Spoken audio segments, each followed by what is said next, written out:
All right, this is the UTMB pre-race analysis and predictions episode. I'm joined by, once again, Brett Hornig and Leah Yingling to cover all the topics. Leah, you're out in Courmayeur, Italy right now, so what's the vibe like? Oh man, it is amazing out here. I think I'm officially sold on making Courmayeur my pre-UTMB hangout spot. Not a lot of hype, but definitely a lot of good people hanging out here, lots of good running to do. And yeah, definitely sold on this environment. It's just incredible. And I think TDS starts tonight at midnight. So I'm sure we'll start seeing a little bit more hype here in the next couple hours. And knock on wood, you have much coveted solid internet connection too. We're making this happen. It's amazing. This is better than at home. I think I should stay here year round. And Brett, how about you? What's up with you? Posted up in Ashland, Oregon. Couldn't make it out to Sham this year, unfortunately. It does look like it's a lot of fun. So I will be covering everything and monitoring everything via just the World Wide Web. Just see what's going on out there. This will be UTMB's really hyped up their live coverage this year. I mean, every single time I hop onto their site, I get a notification. They're like, "Do you want us to let you know when we go live?" It's like, maybe I should just click yes, and they'll stop sending me that notification. The first, I'm based in Chamonix, France right now, and our first world humanitarian crisis is a poverty of solid internet connection. But I will say to anybody that comes out here pre-race or just wants to hang out in general, I am recording from a co-working spot called the Ski Locker, which is awesome. And thank you, Ski Locker, because you're making this possible on my end. But it's Monday and we're starting to see the who's who of our sport come into town and out on their shakeout jogs, getting ready for the race. And this is like what the ultra running equivalent of the 10 or 12 days before Christmas. This is our time. So maybe we first talk about what makes this race so special and important in our sport, because obviously, this is competing against other cool races right now, like Run Rabbit Run in a couple of weeks. Leadville just happened. We were talking about Speed Goat a month ago. So maybe Brett, we'll start with you. What in your mind makes UTMB such an important event in our sport? Yeah, I was thinking about that the other day, and I think this is the 19th running of UTMB, which is, this is a pretty established race now at this point. And I was just thinking a little bit back on history, because it started out as kind of a small race that not really that many people knew about, and it's just blown up into the most competitive 100-mile in the world. And the biggest question was like, how did they do that and why did it happen? And to me, it just seems like one of the biggest reasons is that it's such a cool loop in such an awesome spot. Like, that's really, I think, what so much of a great trail race boils down to is, they can have a pretty big field. Like Hard Rock is an amazing loop. And if you could have 5,000 people out there, I bet it would be just as big and just as competitive as UTMB. But that's just not possible. It's an amazing loop. This is an amazing loop, around Mont Blanc. And when you pair in, 5G cell coverage all the way around, as well as amazing trails and the ability to host something that big, is kind of the perfect storm for something that was just going to turn into the unofficial, Super Bowl of 100-milers. I think that's a great point. And I can't think, and maybe there are other places around the world, but this is in my top 5 places that combine all of the things that we love about the wilderness with all of the best elements of civilization. Like they just meet perfectly at the halfway point. And you mentioned races like Hard Rock where you're sacrificing, internet connection and stuff like that to run in a beautiful location. But UTMB matches all of that, which is awesome. Leah, we just talked about you being out in Courmayeur. You're not even racing this year. You're just out here to spectate and be a fan and to do this media coverage. When you think about UTMB, what's special about it? What gets you excited about it? Man, the energy out here is just palpable. And I think my first trip out here was in 2019, and I was racing that year at TDS. But 2022, it's been nice just to sit back and take a seat and watch everything that's happening around you and get to take in the course at a much slower pace and just be an observer. I think what's really unique about this race is just how tough it is, in different ways to different athletes from different countries. And it's really exciting to see just like a culmination of the summer of trainings that athletes put in for this race. And I know we talked about this in a Western States preview episode, but just how different the training can be for each of these athletes and to see how it all comes to fruition at UTMB. So somebody might have training with doing 50,000 foot weeks, but there might be other athletes who've had a big long season of racing and are kind of tempering their efforts a little bit more. So I think that's really exciting, seeing athletes from all over with so many different backgrounds and environments to train in. And UTMB doesn't often offer great conditions. There's a lot at play out here. So I think this race really caters to who can manage in the mountains. And I'm really excited to see how that plays out this week. You just mentioned it. I think the weather could be a super interesting factor on race day, and we'll talk about that in a second. But you also mentioned features. So let's talk about what makes this race so challenging and, maybe the skill sets that we see really being on display out there. So Brett, you want to take this? Yeah, I mean, the mountains, they're just built a little differently over there. And it's hard to replicate that kind of horse training and, many spots in the US. I mean, there's only a few people who are lucky enough to be able to like train multiple times a week on mountains that could actually simulate the UTMB course. I wish I had more like personal experience being out there, but from everything I've heard, they're like the Europeans don't really believe in switchbacks, which is pretty cool sounding, and the trails are very established and just steep, and I think another part that I've always thought was kind of interesting about this course is that the actual elevation of the course is not that high. So as opposed to something like Hard Rock or, that's the very highest race, but there's not a lot of air up there on the Hard Rock course, which in a way preserves the legs a little bit.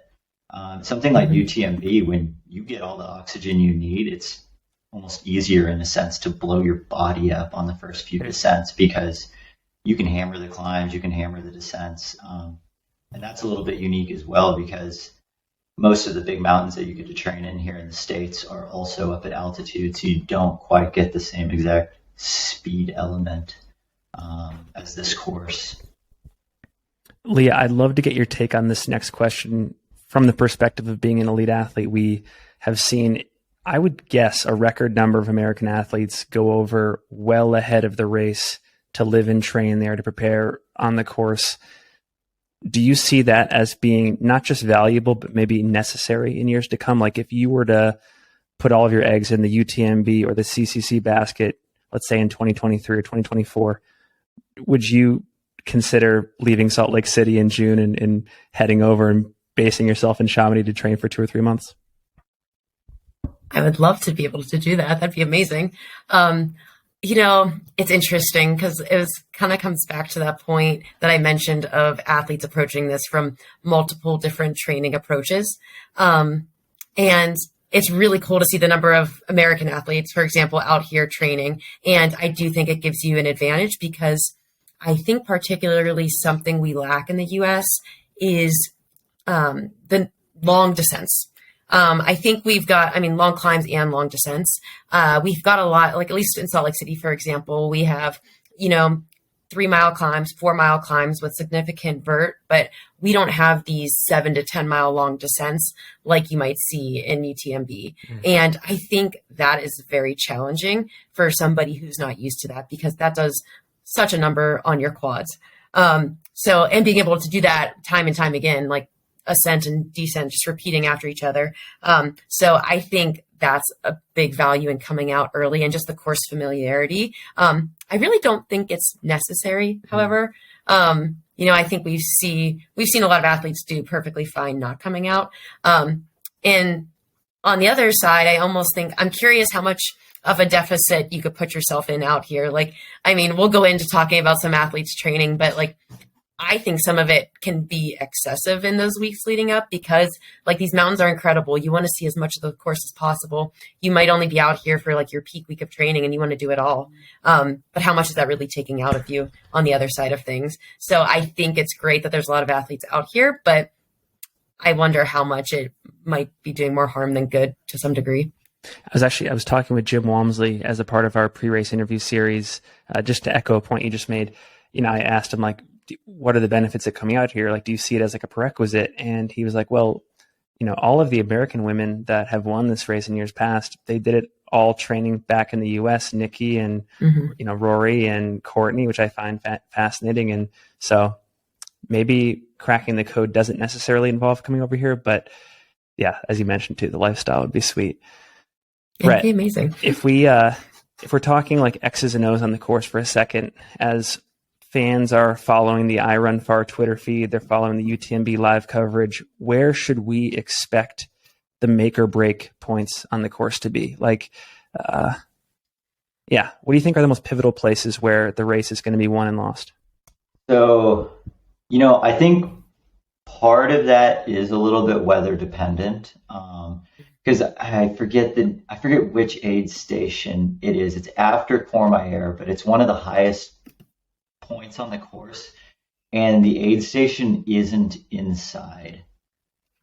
It's like one of their big pop-up tent sort of things. So like they'll have some heat lamps, but if you're starting to blow up on that climb and you get to the top and you have to spend a good amount of time in that aid station, it's very hard to get warm. And that's been a pivotal point for a lot of people on the course, just simply going hypothermic, because it's cold, it's still dark, it's windy, and you don't get to go inside like many of these other aid stations. So then, and there's always that balance as well with the mandatory gear list of like, yes, it checks all the mandatory gear list boxes, but when I put it all on, when I actually need it, how well does it work? At the expense of saving weight, hoping that you don't actually need that stuff. That has been the spot that I've always watched for hours on end is the live feed at Courmayeur. That's always been, that's what, about 100K into the race. And it's always been the spot of like, if someone doesn't look great coming into Courmayeur, chances are they're not going to do great the second half of the race. Those who have been the most relaxed, chill, like, look, the ones who look good going into Courmayeur, they have a much higher percentage chance of having success getting around the loop. Like last year, I just remember, Francois and Jim coming into Courmayeur, and Francois, like, going over to Jim's lunch bench and like taking one of his pickles and then just being like, see you later. So I'm like, oh, that's the guy. So yeah, those are definitely some spots. And yeah, I think so much of it, kind of, Leah, I think you had mentioned it earlier too, is just like, who can keep it all together, doing all the right things, in the first half of the race to set them up to race well in the second half. Because if you're already surviving 100K in, you're not going to be able to compete in the second half. No, I agree. And I think the weather this year especially is going to play a part of that. I think like you mentioned, I think Courmayeur is around, you have about 100K to go at that point. So yeah, it's a pretty crucial point though. You're just before halfway, and I just ran that descent into Courmayeur yesterday. And for, people always talk about the carpet that is the UTMB course. And I agree, like so much of it is smooth, cruisy, pretty great ascending and descending, but the descent into Courmayeur kind of sucks. It's like the last mile and a half of that is all these really tight switchbacks, pretty technical, lots of routes, and this will all be in the dark for the athletes. So I think that also makes the runners who don't feel great feel even worse at this point. So like you mentioned, I think Courmayeur's got to be one of those really crucial spots that if you don't take the time to get yourself together, you're in for a long rest of your morning at that point, because you still got some time in the dark. And yeah, it's definitely not smooth sailing from there by any means. I got my elevation profile to get blown up enough to the point where I can actually read the spot. I know, it's super tiny. Grand Col Ferret at about 110 kilometers. I've heard from multiple people in this race that descent is one of the most phenomenal descents you'll ever do in your life. If you feel, I just did that a few hours ago. If you feel good, it sounds like it's one of those descents it's very long. It looks like you go from about 110 to 120 something K. If you have good legs, you can actually run it pretty fast. Leah, can you confirm that? Yeah, I mean, it is really nice. Oh, it's amazing. And I think we always see pictures up from live feed and live coverage up there before they start descending. And there's a cross up there, so it's pretty identifiable. And I just remember pictures in most years, that gets weather, a lot of weather up there. And that's where you really see people needing to have their cold weather gear on and whatnot. But you do have such a runnable descent after that. So if you have the legs and you feel good on that, you can really cruise. But however, yeah, the wind up there, I was just up there this afternoon and it was a beautiful sunny day and the wind was whipping. So I can't even begin to imagine the type of conditions that the runners are exposed to on a bad weather year, which is what we're expecting this year. So I think anybody that's not dressed in all their warm weather gear at that point might pay the price on that descent and not be able to move quite as swiftly as they could otherwise. One thing I'll add, and I'll be curious to get your opinions on this as well. I do think because the men's field is the deepest it's ever been, and we'll talk about that in a second as well, but I think because the men's field is so deep, it's going to be absolute chaos at the front, and they're going to be pushing each other so hard that I think the pivotal point is going to be extremely early in the race. It could be right around that 50K mark, but it could be, as early as Courmayeur, as Brett was talking about earlier. I personally think so I think the women's race, the pivotal point could be later in the race, but I think we could see a lot of blowups on the men's side super, super early. So I'm curious to see what you guys think there as well. Yeah, I mean, what's always fascinated me most about the start of UTMB, and I've talked to David Laney about this, is it's flat and pretty open for the first 7K before it starts to climb. Why are we going out at 6-minute pace? It's not like you're worried about a bottleneck because it gets spread out. It's like 5 miles to the first climb. It's even everyone going 10-minute pace, it's gonna spread out. But he's it's just amazing how it's just a massive cross country race at the start, and people are hammering. People fall. One year, Alex Nichols got tripped up and jacked up his hip at the start just because everyone's sprinting. That always just fascinated me. I know I pulled up splits from 2017 because I remember that being such a hot start for that year. And I think they averaged about 6:15 to 6:20 pace for those first 4 miles. Yeah, with mile one, Jim took it out. Yes. So that is, I think, and then you look at miles later in the race and obviously they're not running anywhere close to that effort. So I think just keeping that effort in check is so important, especially for as long as it is and for various weather conditions we'll be experiencing. Let's talk about weather and logistics, starting with the weather. The last I heard, and I haven't checked it in 8 to 10 hours, but we're also 5 days out. We're recording this on Monday, but it's looking like there could be a lot of rain. Yeah, they're expecting quite a bit. If you look at the forecast for Friday and Saturday, it's just 80-90% chance of rain, thunderstorms in the forecast.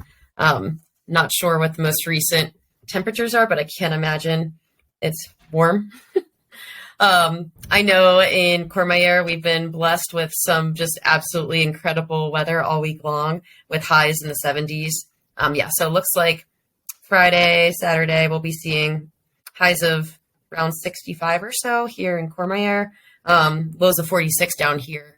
So imagine that's going to be below freezing up on the high passes with wind and definitely considerable rain.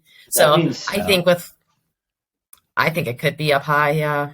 Do you think there's any chance of last minute course alterations? Like, because that has been done in years past. Yeah. So I was looking up like different course alterations. So in 2010, they canceled the race like halfway through.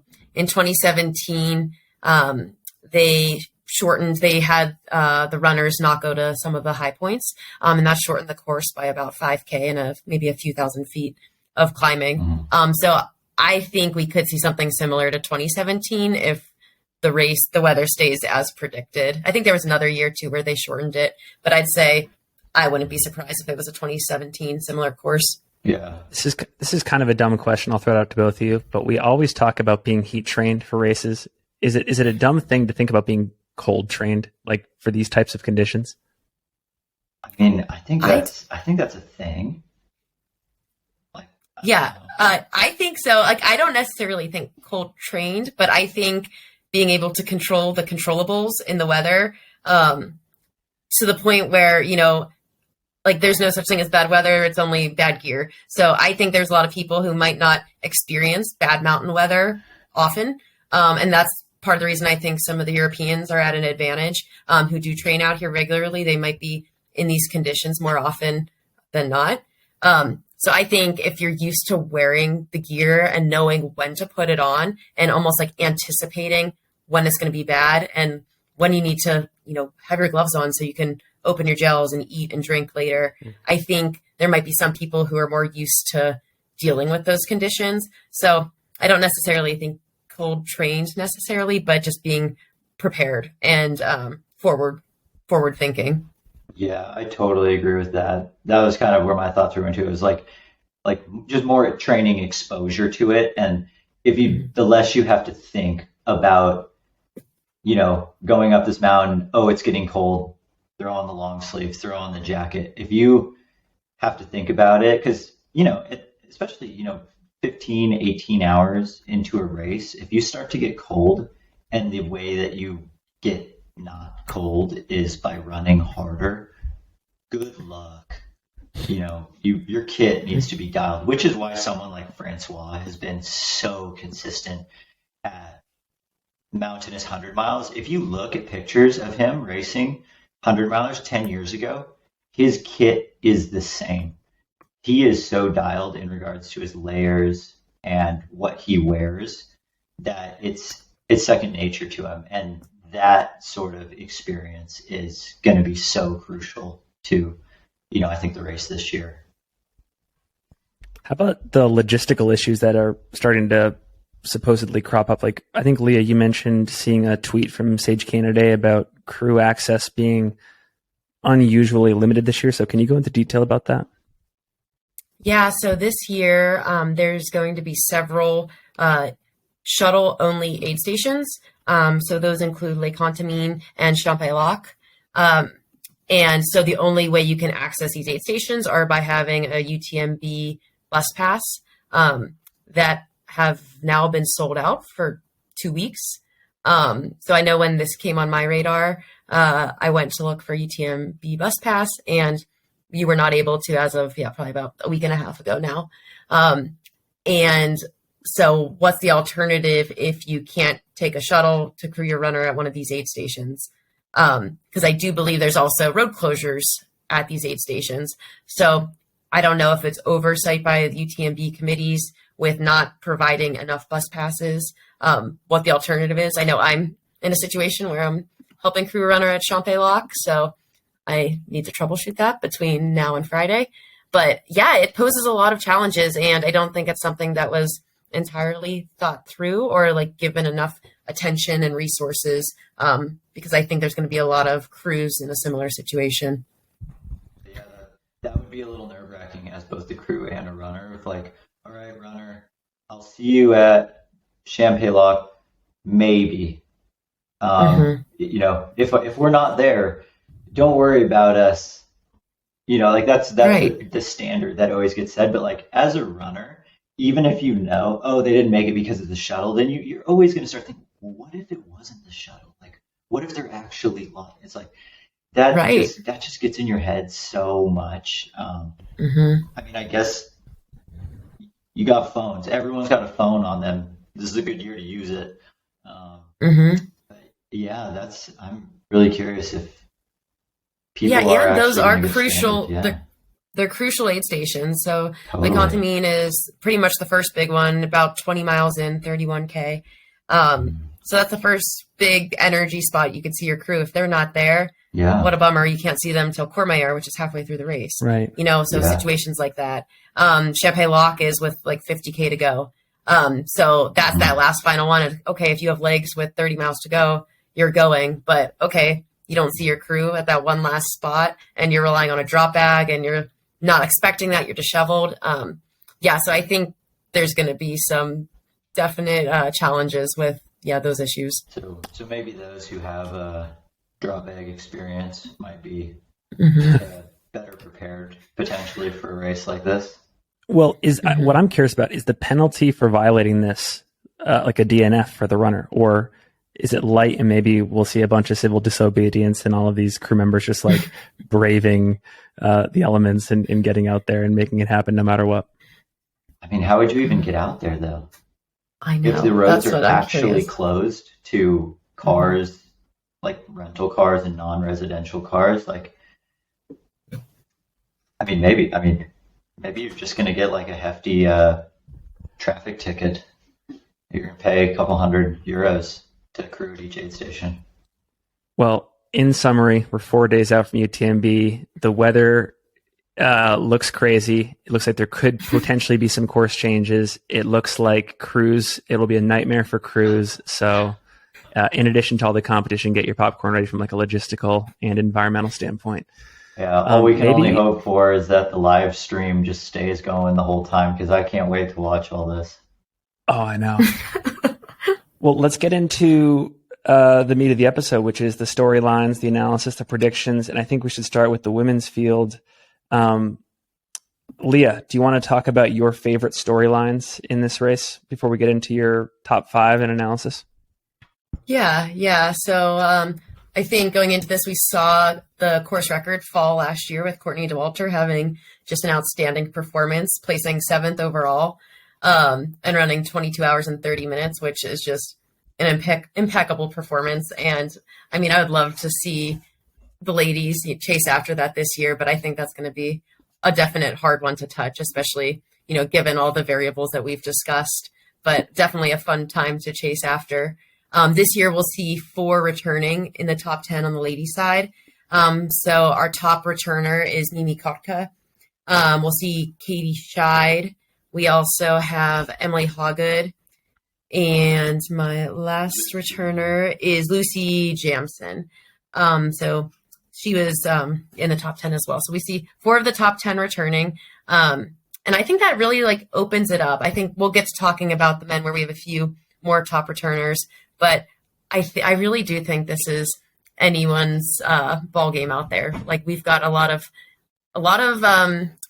various talent, a lot of people who have been racing very specifically and training very specifically for UTMB this year. So I think I really like seeing Ragna DeBots and her running and racing over the last couple years. She's a mom of a few children, and I really love seeing the energy that she brings every time she finishes, and she has her children joining her in the final stretch. And I think she's 40, maybe 40 plus these days, and just gets better and better with every race. She had a pretty outstanding battle with Abby Hall at Trans Gran Canaria this year, and I really in my eyes, she's my favorite to win this race because I think she's shown that she can really duke it out in the mountains, race smart, and just get it done. And that she's skilled at a variety of different distances. She could run. We saw her top finish at one of her top finishes at Western States last year. So she's got some speed. And I think if you pace the UTMB correctly and you can move on some of the cruisy terrain, you'll be in a good place. And I think she's shown that she can do that in many races. So I think she's always a fun one to follow. And I think also guessing who the top American will be is going to be a fun guessing game as the race plays out. Well, going back to something you said earlier, do we have you on record saying that you don't imagine someone like Courtney Dauwalter finishing in the overall top 10 this year on the women's side? I think we could see not as high as Courtney finish in the top 10. Okay. I think we could see 10th to 15th place from the women, but probably not top 10. Maybe 10th place is my guess. Assuming we have a clean course, what roughly do you think the winning time will be? I think 23:0 something. Okay. Yeah, so probably about 30 minutes behind what Courtney ran last year. I think will win it. Brett, any other themes on this side that intrigue you? Yeah, I mean, so Ragna DeVos and Audrey Tanguay both declined to run Western States this year in favor of focusing on UTMB. I thought that was interesting and smart because I think Audrey last year ran Western States, but then DNF'd at UTMB, and clearly now is being like, even had a spot at Western States this year, being like, nope, we're putting the focus on UTMB. Same with Ragna. I just think that's cool. That means they care a lot about this race. So that definitely like ups them in my rankings just out of taking this race seriously. I mean, I think everyone takes this race seriously, but to decline a spot at Western States in favor of UTMB, that's going above and beyond for, the training and for the folks on this year, because they're so different races. I mean, we do have a handful of people who are doing the Western States UTMB double this year, some of which who probably have a chance of doing pretty well. But yeah, I mean, it'll be interesting to see where that overlap is. I was just going to add, on the women's side for the UTMB Western States double, it's Marianne Hogan and Emily Hawgood. And we saw a great double from Emily Hawgood last year, getting 7th at Western States, then 10th at UTMB. Mm-hmm. And this year she had a 5th place performance at Western States, albeit she was really in the running for the top few positions for early on, which who's to say how much that took out of her this year compared to her effort last year. But I think both her and Marianne Hogan's races are going to be very, very fun ones to follow, because I do think both of those two can do a top 10 Western States and UTMB double. I do love seeing this trend of athletes just picking a race and then excluding everything else in the surrounding months. I mean, you did it with Western States, Courtney did it with Hard Rock. We're seeing these athletes do it with UTMB. I think it's so cool. And I do like this move, at least by some elites, to move away from like that. I'm going to race 7 to 8 times a year and everything's going to kind of be like an A- B+ race to like 2 or 3 times a year. And like, there's really like 2 A races like the marathon circuit does. So just wanted to say that. Yeah, I like to see that too. I think somebody who I'm really excited to see have this play out is Katie Scheid. We've seen her progression over the last couple of years at UTMB, improving each year and just having phenomenal and very, very solid races. And I think this year she's been building really nicely with her most recent 105K that she just ran in July. And she's been putting in great training. She lives out here and knows these mountains well. So I think, for example, the way she catered her season, I think will play out in her favor. I think this ladies' race is going to be close. I don't have a standout, like, this person's going to win, they're going to win by an hour. Mm-hmm. I just don't see that this year, which I think is really exciting. I think we could potentially not see the overall winner of the race, in the lead for the last time until 10, 20K to go.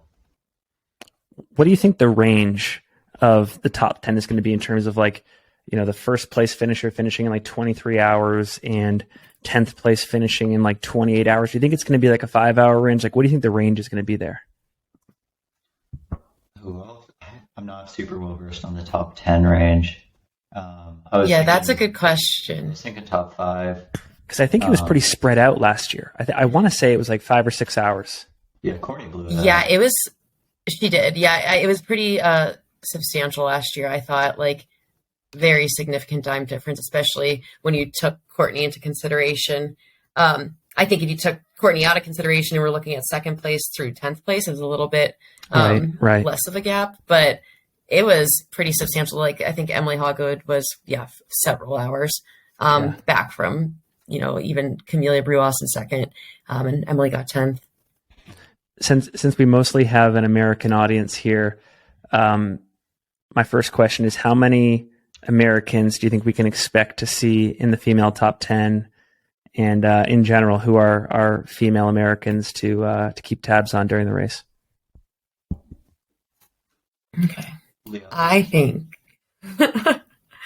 So our main American women contenders for the top 10 are, I'll just list them and then I'll say where I kind of think they'll play out. We've got Katie Scheid, Caitlin Gerben, Sabrina Stanley, Hillary Allen, Brittany Peterson. I think those are kind of the top 5 from the U.S. contingent. I also think Emily Caldwell. I think she lives in Boulder. I think she's kind of a dark horse on the American women's side, and nobody's really been talking too much about her, but she's very solid as well. What's her background? I think she got, I believe, second place at Run Rabbit last year. And I know she's been on like the Boulder FKT contingent, does a lot of that stuff, stays pretty low key. But yeah, I think she's got some pretty solid results. And I think if she runs a smart race, and she hasn't been racing too much this season, I think we could expect a great result out of her. But yeah, I think we could expect to see three American women in the top 10. I think Katie Scheid will be the top performing American woman. I think her results over the last couple of years have shown that progression. And I think just the way she's catering her season shows that she can do that. I think Sabrina Stanley and Caitlin Gerben, we might see them in those 5 to 10 spots. The one thing that interests me about Katie Scheid, I mean, a lot of things do, but in this particular case, she did something similar to what Zach Miller did. And I think she ran the Valderan 100K about 6 weeks ago. So I'm really curious to know, and I think she treated it like a training race, but I'll be very curious to know if that amplifies her racing ability at UTMB, because I think she talked something about it on Instagram of like, just doing a little bit of experimenting and typically having cleared the deck a little bit more in the lead up, but maybe this gives her like a new level of power, and just she's someone that benefits from that type of stuff. Yeah. One thing that I guess that can all be agreed upon for Katie is she's a very consistent racer. So maybe, and while I think that can generally be viewed as a good thing from a runner's point of view, I could see how that could also be somewhat frustrating. Not that I'm running consistently good performances, but like, where's that one that gets me another level up, to where I'm sure she thinks she should be at, and maybe changing up the racing, season leading up to this race. Maybe this is the change that's needed to jump out of that, 6th through 10th kind of consistent placing, because maybe, risk winning the race at the expense of, maybe being outside of the top 10, maybe where Katie's at in her career. It's worth it to start taking that kind of, I don't know if I want to say it's a gamble, but, just like slight change in training tactics. Leah or Brett, are there any UTMB rookies out there in the women's field that interest you in particular that could make a splash in their first time at this race? This is Marianne Hogan's first UTMB. Yes. Right? Yes. Yeah.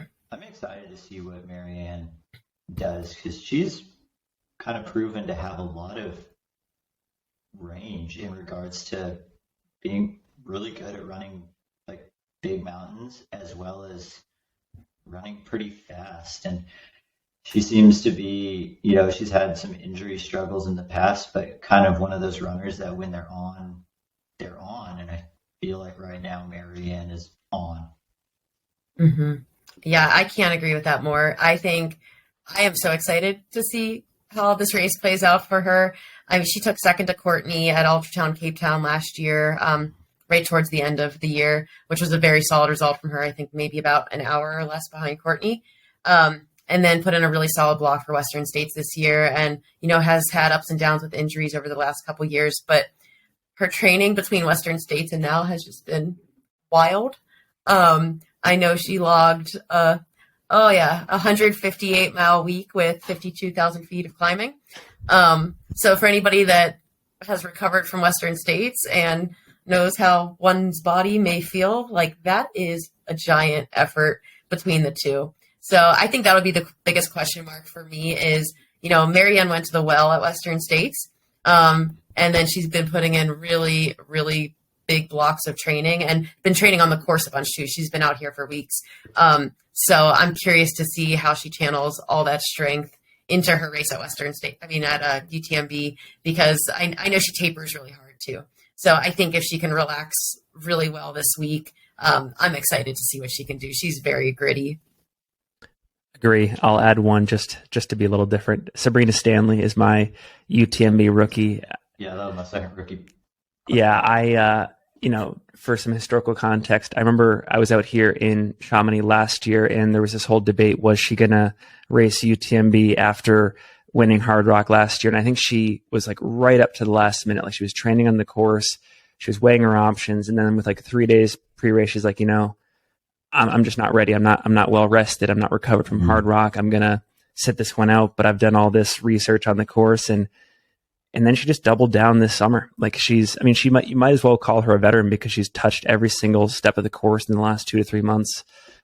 She, just from our pre-race interview, she's somebody that does UTMB stuff to the exclusion of everything else. Like, I think all she did was run the UTMB course this summer, like multiple times. So she might already have her PhD in UTMB without having even run the race before. So she would be my rookie. But and she just adds a level of excitement, because she's been extremely public about what she's here for, what she thinks she can do, and how she's not going to rest until she gets it. And I think that's a fun mindset as a fan of the sport to follow. So, Leah, you want to do your top 5, your free trail top 5? Yeah. Okay. Let's see here. I've got Ragna DeBots as my number 1. She's had just such a solid last couple of years. I got Mimi Kotka in second, Katie Scheid for number 3, Marianne Hogan for 4, and Audrey Tanguay for 5th. All right. How about you, Brett? So I'm going with the other person who declined to start Western States this year to win. I'm going Audrey Tanguay to win UTMB this year. 2-time TDS champ, second to Courtney at this year's Madeira Island Ultra Trail. Putting kind of all the eggs in the UTMB basket this year. She's solid. I think we pulled that out. I've got Mimi Kotka for second. After third last year, champion at Lavaredo this year, I believe. Gotten in a ton of time on the course. I think she does live over in Chamonix. So very familiar. And then Ragna DeBots, I have rounding out the podium, which, I feel like they're, I'm maybe perhaps overly optimistic, but I think all 3 of them are going to be within 30 minutes of each other at the finish. I agree. I think it's just going to be close. Like, I just don't really see anyone like just running off the front and just doing that all day. I could see, maybe them not necessarily running together as a group, but, coming in and out of aid stations at very similar times, which is going to be really exciting. I've got Marianne Hogan for 4th and Emily Hoggett for 5th. I think our Western States UTMB doublers I think they're going to run well. I mean, they've been consistent, especially this year as well as last. Then I guess bonus 6th, I've got Katie Scheid as the top American. All right. My top 5, number 1, Mimi Kotka. Number 2, Azera Garcia. Apologies in advance, by the way, if I'm getting any of these pronunciations wrong. Number 3, Katie Scheid. I think this is her, I'll call it a breakthrough year, even though she's top 10 twice at this race already. So I got her in my podium. Marianne Hogan in 4th. I'm also on that Marianne Hogan fan club /train. And then I got Sabrina Stanley at 5th. So she has tasted greatness this year, but she will be back in 2023 seeking that podium, seeking that win, seeking whatever her vision of the course record is. You got two Americans in the top 5. I got 3 North Americans in the top 5. Yeah. 3 North Americans. Nice. So that's we all also got Marianne for number 4. I know. Yeah. Yeah. And I do know that the fantasy free trail is 10 deep, but just for the sake of time, we went 5. But maybe we can just do a little round table here. Are there any other people that we should just be on the lookout for in the top 10? I'll go first. Mine is Jasmine Paris. I think she's super interesting. For context, she was the first woman in many years. I'm sorry. Well, she did a fun run at the Barclay this year, which was incredible. And then she's been in the top 10 at UTMB before. She's won the spine race. She's great. I mean, I think her forte is these gutsy, long, super mountainous, super adversarial ultra races. So I don't know where that lands her this year. I actually think, she could be contending for that top 5 in my opinion, because if there's a year to do it, it's this year for her. So she's mine. Question mark. Is UTMB too fast of a race? Like, is UTMB not hard enough for Jasmine Paris? It's a great question. Yeah. Fujiao Zhang from China is my other runner to look out for, just because of her improvements the last 2 years, like pretty big jumps, with no signs of really plateauing out at all. I think it was, 22nd or 23rd during her first UTMB, and then right outside the top 10 last year. But then all the races in between have been pretty dominant and, really good performances. So I think that's another person to look out for this year. I think one we haven't really discussed yet, but we could see a solid result from is Manon Bohard. She was the TDS champ from last year, and I believe she ran around 23 hours and change. And TDS is just such a hard course. So I think comparing that to UTMB, it'll probably seem easy to her. So I think I'm excited to see how she does, and I think she might surprise a lot of people as well. Let's round out this episode with the men's field analysis. Brett, let's start with you. What are the most interesting storylines in the men's field, in your opinion? Man, there's a lot. The men's field is very interesting. There's been a lot of talks of is this as deep or deeper than the 2017 year? And I think it's very close. And it might be just as deep and competitive, but I think, for a lot of different reasons, the stories are not the same as they were 5 years ago. But, the most interesting one to me is where is Kilian Jornet at right now in terms of freshness? Hard Rock this year was so exciting to watch and, follow along in the Twitter sphere. He just, 5th at Sierras and all. A lot of people are like, oh, see, Kilian's still tired. He wins Sierras and all, but he started the race. You start Sierras and all a couple of weeks after Hard Rock, you're feeling pretty good. And to get 5th in a time that was actually faster than his 2021 win, and it really should be 4th at Sierras and all. If you saw that finish, he was kind of messing around, playing it up to the fans. Got kicked, got leaned. But, I want to know, where's Kilian at right now? Then, of course, one of the other big stories is, Jim Walmsley. This is Jim's first time training for UTMB, not also having run Western States. And it really feels to me that he's getting pretty Euro dialed, winning Madeira and Ultra Trail Cape Town, and kind of just adopting the European lifestyle a little bit. I think he's doing all the right things to set up for something potentially pretty special this year.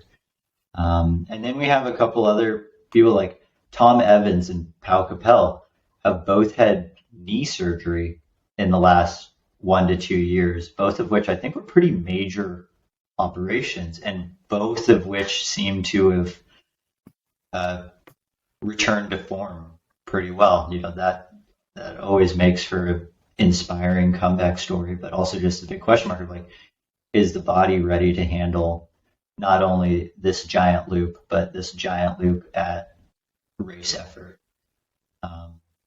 And then there's a huge American male contingent this year, some of which are new, some of which have had success quite a few years ago now at this point.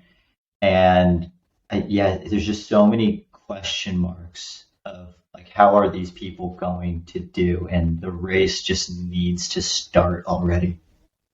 Yeah. How about you, Leah? Any storylines that particularly interest you that you want to elaborate on there? This men's race is just so deep. I think we all were commenting on just like the depth of the list and the number of runners that we went through. I agree with Brett, though. I think Killian's freshness is something I'm really curious about, and something that Francois' Hard Rock UTMB double shows that can be done.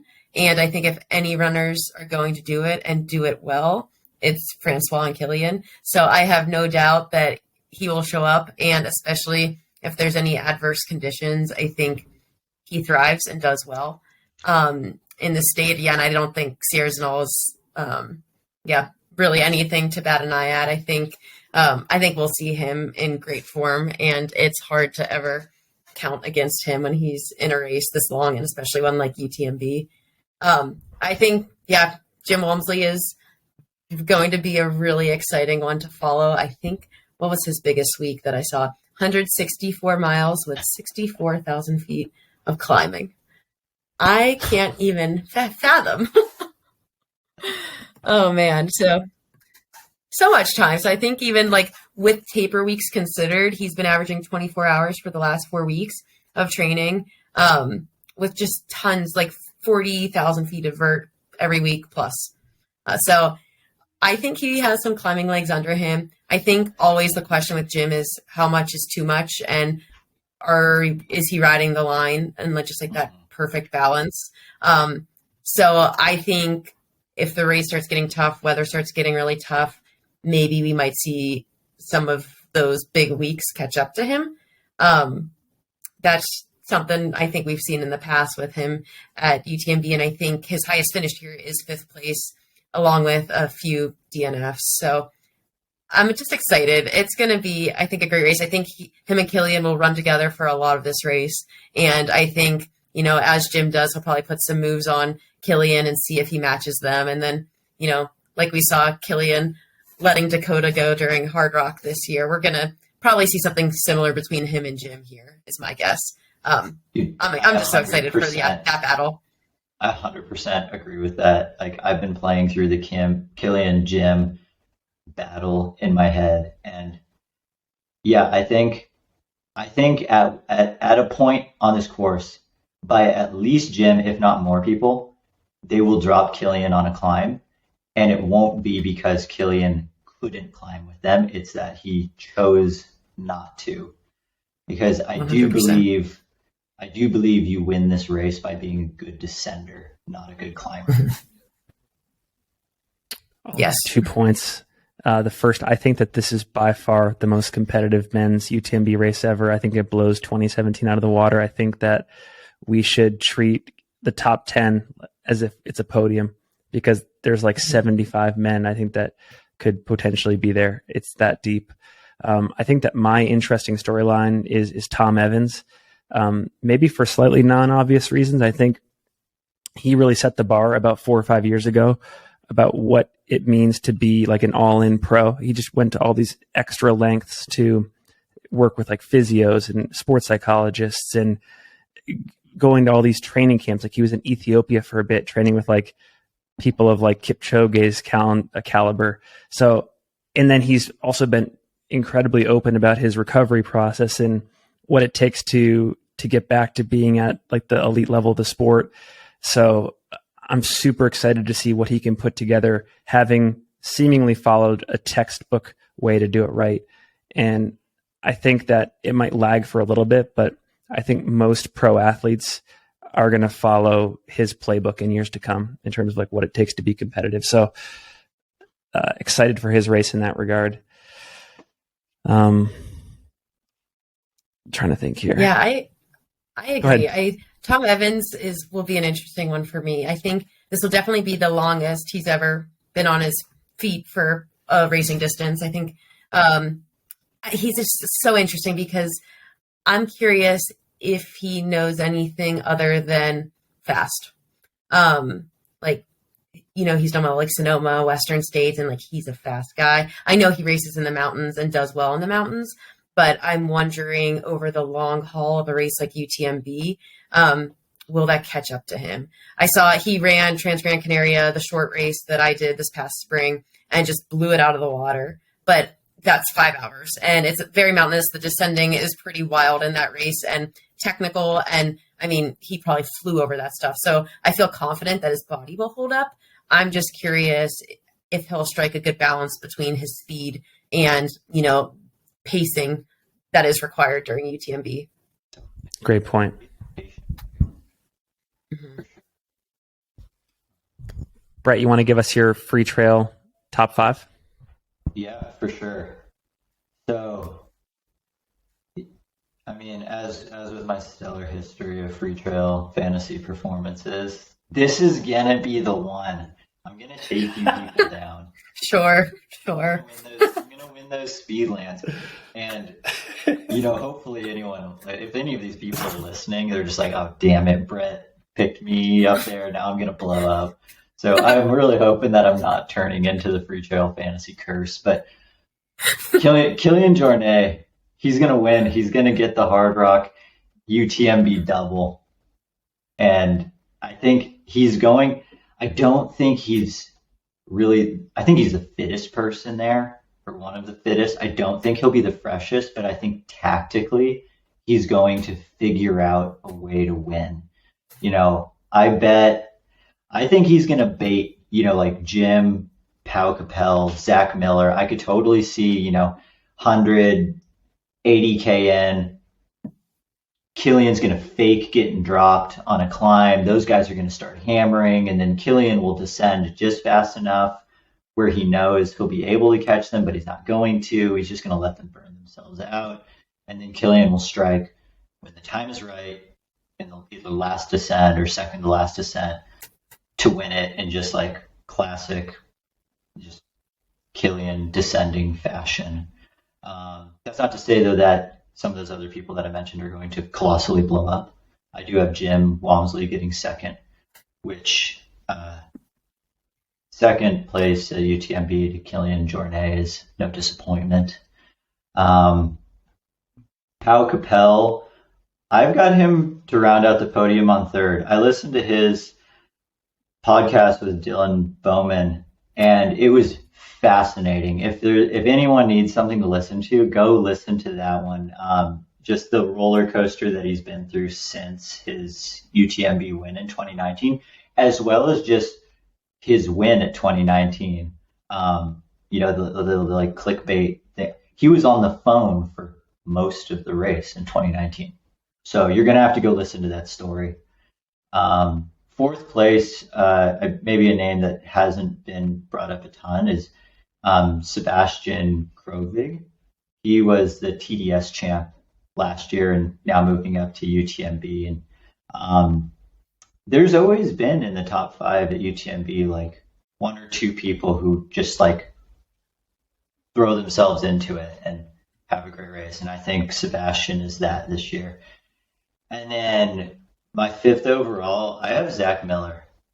I really like just where Zach is at in his running, in his career, and he had a pretty big foot injury and has ramped things up in a surprisingly smart way. He's definitely still running a ton. His training block is all on Strava now, and it's massive, but it's also what might be a lot easier running than what Zach has done in the past. So I think that's one of the biggest changes, and that's going to lead to a more consistent, UTMB race. How about you, Leah? What's your top 5? Okay, so I've got Killian as number 1 with Jim not too far behind in second. I think Killian's just going to do what Killian does, and Jim's going to be along for the ride. So third, I have Aurelien Denon-Palaz. So he was second at UTMB last year to Francois and was only 13 minutes back from him. I think he ran a really patient race, and we were supposed to see him line up for Hard Rock this year, but I think he recently became a dad. So I'm excited to see him put some of that dad energy into a nice UTMB finish again, and I think he's capable of another very solid finish. I'm not sure if he shares everything on Strava, but if he does a nice combo of biking and running. So I'm not sure what type of form he'll be in, but I think if he was in anything close to his UTMB shape from last year, we should definitely expect a top 5 race out of him. In fourth, I have Scotty Hawker. So Scotty Hawker has some pretty solid results at the UTMB races, and I know David Roach is a big Scotty Hawker fan, as I think he coaches him. But when David Roach hypes somebody up, I know he's probably speaking from experience and knowing what type of training he's been putting in. So Scotty Hawker got third at UTMB in 2019 and was second at CCC last year. Has been, I think, racing locally in New Zealand this year. So I think he's in good form, and I think he's pretty solid, and we can expect a top 5 finish from him. So I've got him in fourth, and then I got Pau Capel in fifth. I don't think he's going to be quite in the 2019 Pau Capel form that we saw, but I do think he's going to go off of his splits from that year, but likely fall off and probably hang on for a 5th place finish. I'd love to talk about some of our American dark horses and after we discuss these, because I think the American contingent's pretty deep this year, and there's some interesting guys going at it. Of course. Yeah, I'll give you my top 5 quickly, and then we'll go do that. I've got Walmsley in first, and I've got Killian in second. Win, huh? And to set the stage, we all remember back in 2017 that iconic sprint through the streets for 5th place to just barely fend off Pau Capel. And I think we're going to see something similar between Killian and Jim with about 3 miles to go. They're going to be tied at La Floria, which, by the way, great crepes. If you're going to be in the area this week, go make the hike up to La Floria, get a Café Long, and get some crepes. But yeah, they're going to be tied at La Floria. They're going to be sprinting that last descent. They're going to be through the streets. It's going wild. There's going to be crowds trying to swarm them, and Walmsley's going to be pushing him away. Killian's going to be pushing him away, and ultimately Walmsley edges him out with like maybe 200, 300 meters to go. So absolutely dramatic, historic. 1-2. Oh, I was thinking about this. Killian's getting outkicked 2 races in a row. Hashtag good for the sport. Man. And then I've 17, sub 18 last 5K. What are we thinking? Oh, I'm saying sub 19 5K. And then Tom Evans in third. So I'm obviously a huge Tom Evans fan. He rounds out the top 3 for me. And then Matthew Blanchard, who got third last year. I think he actually trains with Marianne Hogan quite a bit, which is interesting. There are 2 French Canadians there. And then I'm also on that Scotty Hawker train with Leah. So I'll do Scotty Hawker for 5th. But in addition to being the deepest field ever on the men's side, I'm also calling the most exciting finish on the men's side ever. Circa 2017, which was pretty thrilling. And then I think 2016 was pretty well. Like David Laney, Seth Swanson, and I think Luis Alberto Hernando had a pretty interesting 3-4-5 finish. I think that was 2015. 15 maybe, yeah. So yeah, that was incredible. I mean, that kind of segues well into this American contingent. We have a lot of new people, but there's also some like heavy hitter veterans that I would say still maybe have a great UTMB performance in their legs. I mean, so some of the new people to UTMB that, like Jeff Mogavero, he's training partners with Adam Peterman over in Montana. He is very good at running and has, not raced a ton, but has kind of shown that the bigger and beefier the race, the better he's going to do. And I think now, having like almost a full year, he's bounced around in places a bit, but being over in Montana and, just running with Adam and having, that group to train with, I think he's going to be one to look out for. David Hedges is on a bit of a heater this year as well. Leah, what was his biggest training week? Yeah. He had a massive one as well. 143 miles and 52,000 feet. And like he's been doing many weeks like that, since like June 1st. So he's been doing this all summer. So I think, same argument I have is exactly. Yeah, because he gave Max King a run for his money at I forget the name. Breakneck. The marathon trail. Yeah, Breakneck USATF earlier this year. championship, I think. That was pretty cool. And then, Tyler Green, he's doing the double. Also has been putting in some pretty monstrous running in between states and UTMB. I think the biggest training block he's ever done. So very curious about that. And then I guess to continue on with some of the newcomers, Rod Farber as well, Mammoth person.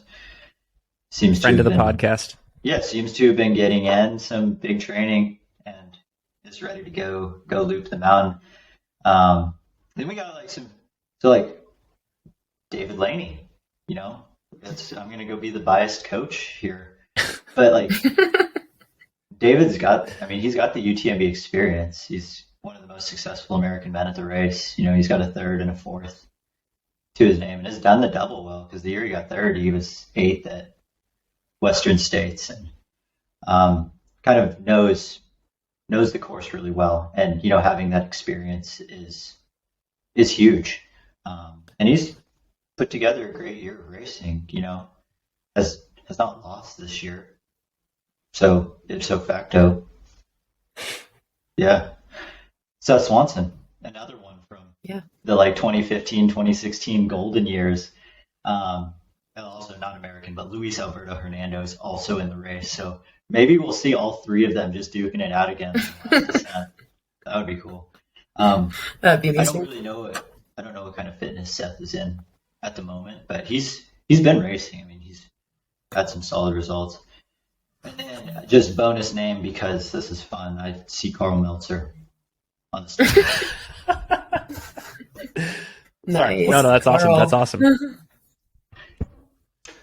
Leah, how about you? I'm really excited for this. A lot of those names that Brett mentioned, I'm on board with and really excited to see play out. I think another one in our category of veterans is Tim Tollefson. What's he going to put together this year? Up on my list. I was already on page 2. Yeah, he's just had a slew of great results here. Had some years where he struggled, but I do think Tim is the type of guy who thrives in tough conditions, as we saw with his 2017 and I think 2018 races here. Or 2016 and 2017. Yeah. So those were tough weather years. One was humid and hot. The other one was just rain, shortened course, tough conditions, and he thrived. And I think this is the year Tim's gonna come back, have a great race, and I think he's in a good headspace. So I am excited to see. I think he'll be in the top 10. I really do. I'm a huge Rod Farvard fan as well. I think he didn't quite have the Western States race that he wanted to have, but I love how he races. I think he's patient. I think he's strong. I think he's gritty. And I think that's going to really play to his advantage when the going gets tough late in UTMB. So I think we'll see a strong performance out of him. I think my good friend and Finn's good friend, Jimmy Elam, he's got really solid, consistent training under his belt this season and hasn't raced really at all this year. So I think that seems to be when he does the best, is when he's got a sole focus on an A race. And I think he's been putting together some really strong weeks here. So excited to see how that plays out. But yeah, it's going to be a fun one. I think the American contingent's very solid this year. Leah, I'm something about Jimmy and Tim Tolson. Well, they looks like they got in a pretty big, little training camp together over in Mammoth, but both Chico State alums, are they about to surpass Southern Oregon University for the best collegiate 1-2 finish at UTMB? You got to give us more context there. Well, actually, I made that up on the spot just now. I would actually have to see, because I think the highest finishing Southern Oregon University runners at UTMB would be David Landy and Ryan Gelfie.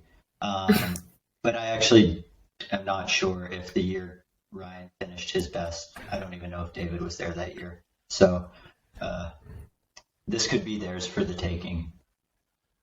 I'll quickly add my 2 cents in here before we close up. I got to echo another friend of the podcast, Jimmy Elam, everything Leah said.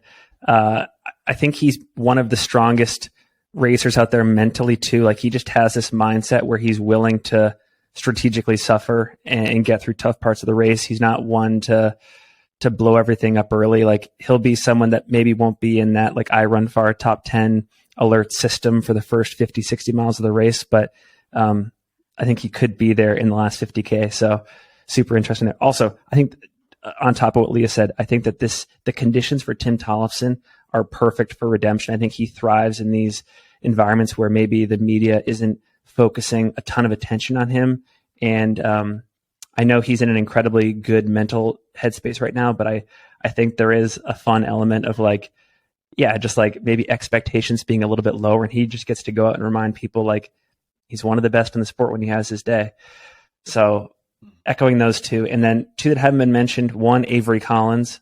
I think he could have a really, really, really strong race. I think he was victim to a not great shoe sponsorship for like 2 or 3 years. And now he's running in Speedlands. He claims to be incredibly happy. His feet are happy. He's had a great summer of training.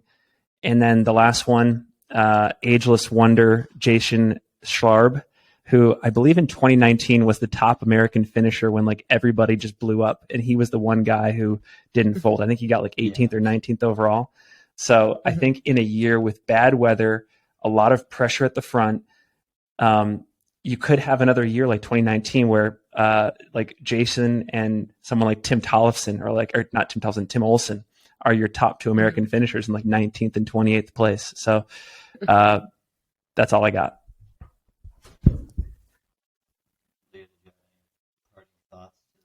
Before I kind of change topic? No, you changed the topic. Well, so yeah, kind of as we've been saying, how this year like could potentially just be fireworks on both the men's and women's sides, and it's going to be super exciting. Finn, where'd you go? I'm right here. I have to turn. Oh, okay. I was reading, I think it was a Trail Runner Mag article that, Finn, I sent to you before I read the whole thing, and then realized that you were actually quoted in it. So I should have actually read the whole thing before being like, dude, have you seen this? Is this going to be kind of the last of the golden years for the elite fields at UTMB with how the entry kind of standards are changing next year? Because this year was UTMB ranking. If your number is over this level, you get into the race. If it's over this level, you don't have to even pay for the entry fee. That is going away, right? And now it will be kind of more golden ticket style, where you go to the races that are by UTMB, you get in the top 3, that secures your spot, or you get in for the lottery. Is that going to shrink the elite fields? I think it's a fantastic question. I think it's one of those wait and see. My personal opinion is it probably could, just because there are more hoops to jump through from here on out. And anytime there's more hurdles and you make things more difficult, because right now it's just like, I mean, for someone like Leah, you can just every January just like say, yep, I'm doing it. See you in August. And you just click a button. And now it's like you got to race your way in. So it's crazy. Yeah, why? Yeah, and I know we've talked. I was just going to say, why? Like, why are they doing this? I think they want people to be doing their other races, and that's the way of getting elites in their other races and spreading the wealth across their series of races. I think they want to see a full UTMB ownership of ultra and trail running to some degree. But I will say, like we talked about this about Western States, and I think something we would see with that transition would be likely less DNFs, because I think it's very easy as an elite athlete to DNF UTMB year after year after year if you know that you have an ITRA score that's high enough to automatically get you in next year. It's like a given. So I think that'll be an interesting transition that we'll see. One last thing before we go, Leah, will we ever see you in the coming years focus exclusively on UTMB? I'd love to. Yeah, I was chatting with some friends today about, man, is it CCC or UTMB? Which one of those do I want to do? I was signed up for UTMB this year. I was hoping to do the double as well, but yeah, I needed to respect the recovery after Western States, and unfortunately couldn't put in a block I was super proud of or worthy of attempting UTMB. So hopefully next year. If not next year, I think after I'll probably focus on Western States next year, and then ideally in a year following, just focus entirely on UTMB, because I think that's the attention it deserves. Head on. Well, awesome. Hey, this has been another awesome preview episode. I think I speak for all of us when I say we are super excited to see everything go down on Friday. And yeah, thanks again for doing this. We'll be back, I'm sure, for some future events to be determined in the fall or spring. But yeah, thanks as always, guys. Thanks, man.